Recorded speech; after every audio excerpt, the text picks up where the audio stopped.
Binumungkahi sa Senado na bigyan ng dagdag na subsidy sa kuryente ang mahihirap na pamilya.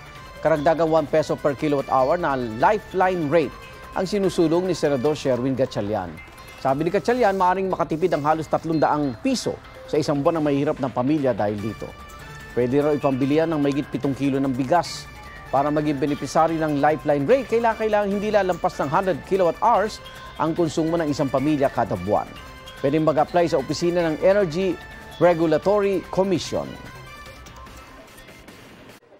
Kapuso, mauna ka sa mga balita. Panoorin ang unang balita sa unang hirit at iba pang award-winning newscast sa youtube.com/GMA News. I-click lang ang subscribe button. Sa mga kapuso naman abroad, maaari kaming masubaybayan sa GMA Pinoy TV at www.gmanews.tv.